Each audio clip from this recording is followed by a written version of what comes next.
Hi, this is JL Zaring with the Goodness Religion, and I was driving in the back on the back roads in Santa Barbara, and I wanted to stop because it was really pretty here. And I wanted to just tell you a little bit about me and my past history and what led to the Goodness Religion. I just wanted to give you some background so you know where the Goodness Religion is coming from, how it came about, and where it is to go. Now, when I was younger, like many of you, I had a really difficult childhood, and it's kind of like all these pesky flies everywhere. In life, there are a lot of issues and problems that everyone has to deal with. Some have a lot less, like pesky little flies that can drive you nuts. However, you know, life can be worse. And right away, that's my favorite saying ever, is life can be worse. 99% of the time. And I will go over that more in a future video. But I really did have an interesting childhood. Growing up as a kid, my father was gone a lot. A wonderful father, but he was gone a lot in the fire department. I had a great mother. She raised us 3 boys. But her hands were really full, and what I dealt with when I was growing up is I somehow had all the bullies in the world on me. So life for me as a kid was very tortured, a very grueling torture process of hurt feelings, getting physically pummeled a lot, mentally tortured. And there's some people that might say, oh geez, that you were just a kid, that's no big deal.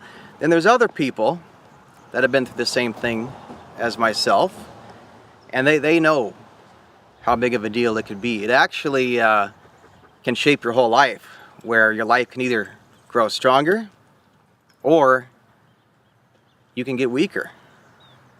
So it really depends on how you were raised, where you were raised, what directions you chose. There's really only 2 directions for almost everything. There's either good or bad, bad, good.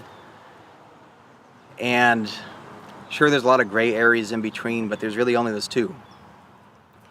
So growing up, I had a lot of hardships, and that led to me as more or less being alone a lot. And being alone, I started reading hundreds of books, and those hundreds of books turned into more hundreds upon more hundreds, into thousands of books in my lifetime. And that point right there, I'll stop and I'll just say that'll be another future video, because it is really essential to read and to learn how to read fast and skim through a lot, because one thing you want to be open to in life is learning all the time. If you want to be successful in life, you learn. And you can acquire a lot of that learning with reading, whether it's online, on a computer, or good old-fashioned books. I still love the good old book in the hand. Sometimes that computer screen in my face all day long it can wear me down, and I can grab that old-fashioned book. I know it's kind of scary saying old-fashioned book, because I'm an author too, and I am writing some books for the Goodness Religion. I wrote some other books, novels, fiction, false reality but true. So it's funny to say old-fashioned, because I love books, and to me they're not old-fashioned. To me, I believe there will always be a place and time for a good, real book with paper. Sorry, trees. Okay, there's a lot of trees around here, okay? We're not tree deficit right here, so that's a good thing. But I was a loner, and I read a lot, and I was able to observe a lot. One thing I really picked up was insight of the world, how the world worked with goodness and evil. Some people might use the word negativity. I like the word evil and negativity. It all runs together. And I got to really see how people worked. What made up good people? What made up bad people? What made up successful people? I was kind of like on the outside of the world looking in, because I was basically a loner. And a loner doesn't necessarily mean a bad thing. There are a lot of brilliant so-called loners in this world that are beautiful people. It simply means they were more alone for whatever particular reason. And I grew up that way. And then I learned and acquired a lot, which I then started to slowly put into my makeup. Now, I wasn't exactly aware I was doing that. That just naturally happened. But I was acquiring all this knowledge and learning, and then being able to apply it to life, even unknowingly so. And one quick example of that is when people go through a lot in life, they could develop a hatred towards things, an anger towards things, or a depression towards things.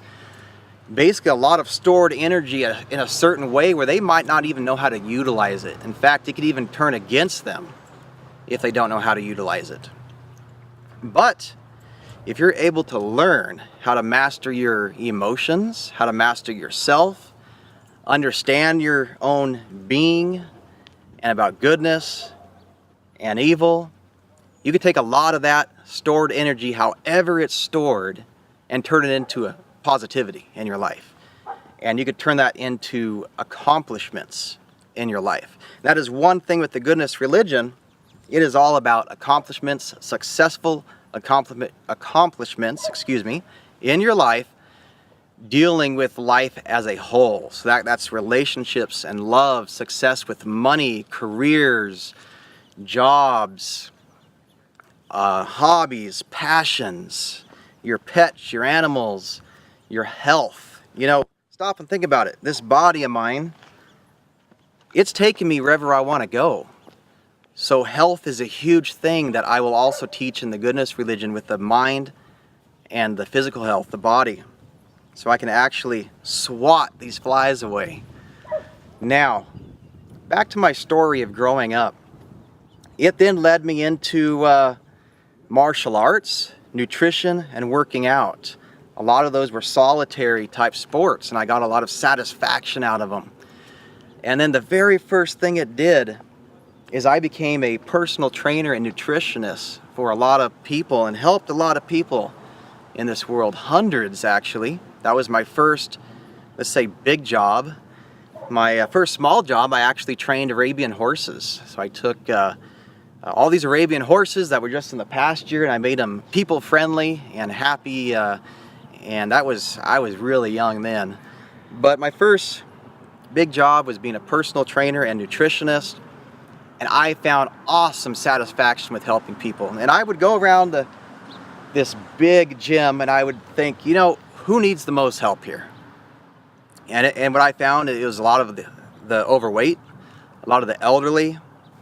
And I would take them, the ones that wanted to almost quit, and I would ensure and help them so they did not quit.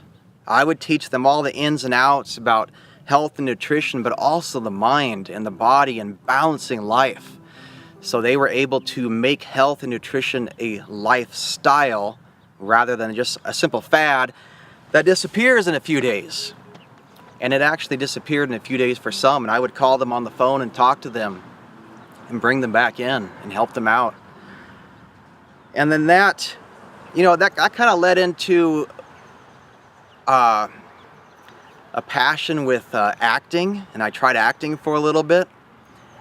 And though it was really exciting and really fun, it was also constricting. I wasn't able to do exactly what I wanted to do. You had to do what they wanted you to do. And so I kept searching and searching in life, and that led me to writing. And that's great. It's like my own world where I'm the director, all the actors, the cinematographer. I'm everything wrapped into one. And it was really cool because I learned so much in life with reading and observing people that it was my own world where I could help teach people through my writing. And my first novel I wrote was False Reality But True. And I even rewrote it a few times. Everyone will do that when they write a book. Bust it out and rewrite it 7 times. But that has now led me to a series I'm writing. And you can check that out on jlzaring.com. And those series, that's fiction series. So it's all about good and evil and love stories around a modern day war in this world. And I loved inserting into this fiction world of mine all this stuff I learned to be able to teach people. And that was really cool. And that then led me to something, because I was kind of missing the personal training. I wanted more hands-on stuff, so that led me to the fire department. And what a wonderful job. I was there just under 10 years for the LA City Fire Department. I wasn't as lucky as some, but remember, life can always be worse. So what happened there is I got injured a few times, went through 12 different surgeries, and after all those surgeries, because I wasn't deemed 100% to come back, I retired. But I learned some of the most valuable things in life working as a firefighter for LA City. I worked down through San Fernando Valley, downtown Los Angeles, near South Central, and you see it all. You see from the low of the lows of people and in life and the hardships these people go through, to the highs of the highs, to the beautiful things you can see, or helping people or rescuing people. So in everything from death to helping with birth. So you got to see new life coming into the world and life expiring, and to learn everything in between. And because I was very aware of everything and had insight that I acquired as a child, you learned never to take life for granted. Life is a beautiful thing. We all are given this one life here on earth. At least that's what I know right now. It could change, who knows? But from what I know right now, we're given this one life and this one body to take care of, hence the health and nutrition. And do not take it for granted, because life, 99.9% of the time, it can be worse, okay? A lot of people have it so lucky, they start to take it for granted over time, and they forget how it can turn on you just like that, just snap. So in the fire department, I learned, do not take life for granted. Live it to your fullest. We all have one life to live. Oh, and that even leads me, I even have another website, One Life Live. I put a lot of my off-road adventures onto that website, because I go around with the goodness religion, and I like getting out in nature. And when I'm out in nature, sometimes I get into the back roads, and I have my One Life Live Ford Expedition. At least for now I do. It could change in the future, but right now that's what I have. And so check that out, onelifelive.com. And it's also on Instagram, One Life Live. So the fire department opened me up to all the physical aspects of helping people on a greater scale and in different ways compared to being a fitness trainer. Well, after I retired, I was really missing that hands-on help. I then rushed to school and obtained a computer degree and did computers for a while. Yeah, okay, that's okay, but it wasn't my calling, it's not my passion, nor is swatting flies, but being out here is. And that is my passion right now. That's my end-all be-all, to help people with the goodness religion. So I took everything I've learned from the writing and the nutrition part and fitness trainer and personal trainer and the fire department, and I combined it all up into one, especially my childhood. And because when I was going through childhood, that's where I really got to learn people and to apply it and grow it throughout everything else I experienced in life.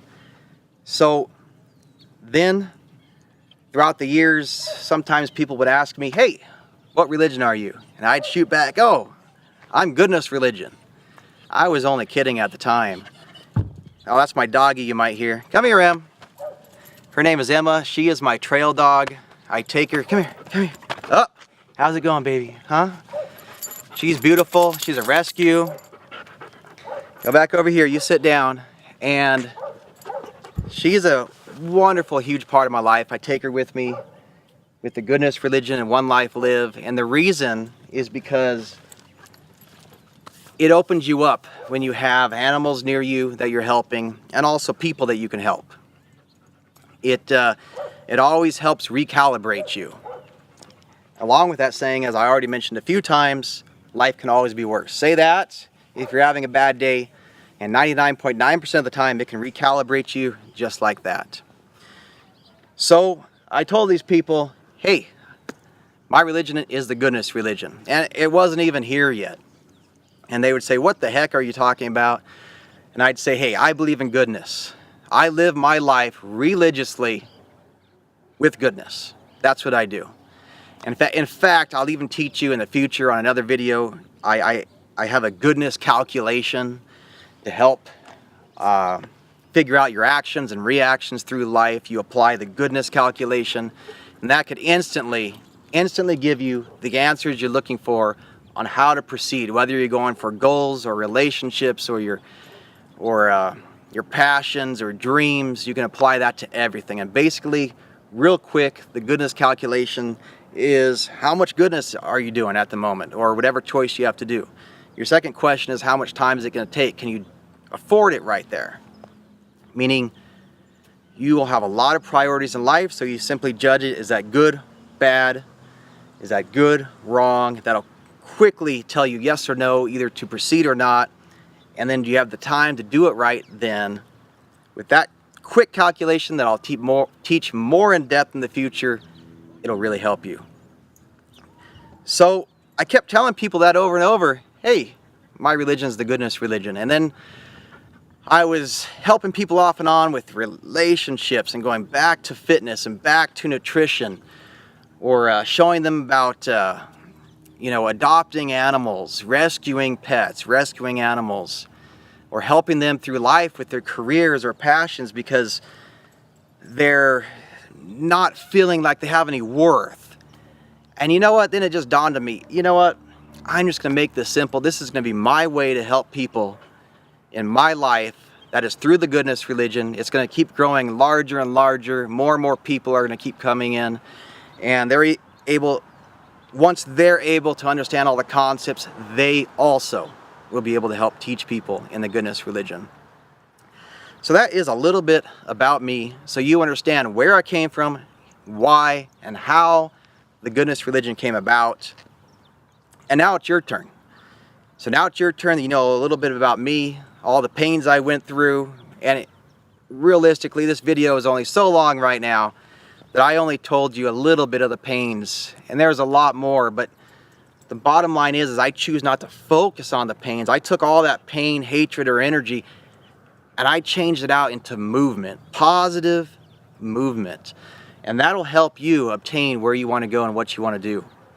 So please, check everything out. Please join. I'll have a multitude of videos coming out. Also, I'll have a special deeper part of the goodness religion that you can join. It's a paid part. I think at the time right now it's called the goodness religion guidance training, or it could be even just goodness religion life training. One of those two. I'll figure it out. The bottom line is that is a deeper part of training for the people that are really serious to obtain some type of deeper success that they maybe have not been able to, or they've acquired a little bit and they want to grow it larger. And then, of course, everything else on there is free. Check out the goodness religion on YouTube. All those videos are free. And have fun. Please join. Please subscribe. Please like. And definitely click this link somewhere. That'll lead you eventually to the goodness religion guidance life training that you will find and discover so many answers that you've been wanting. Because remember one thing, ultimate success is ultimate happiness, which that means it's not just about money.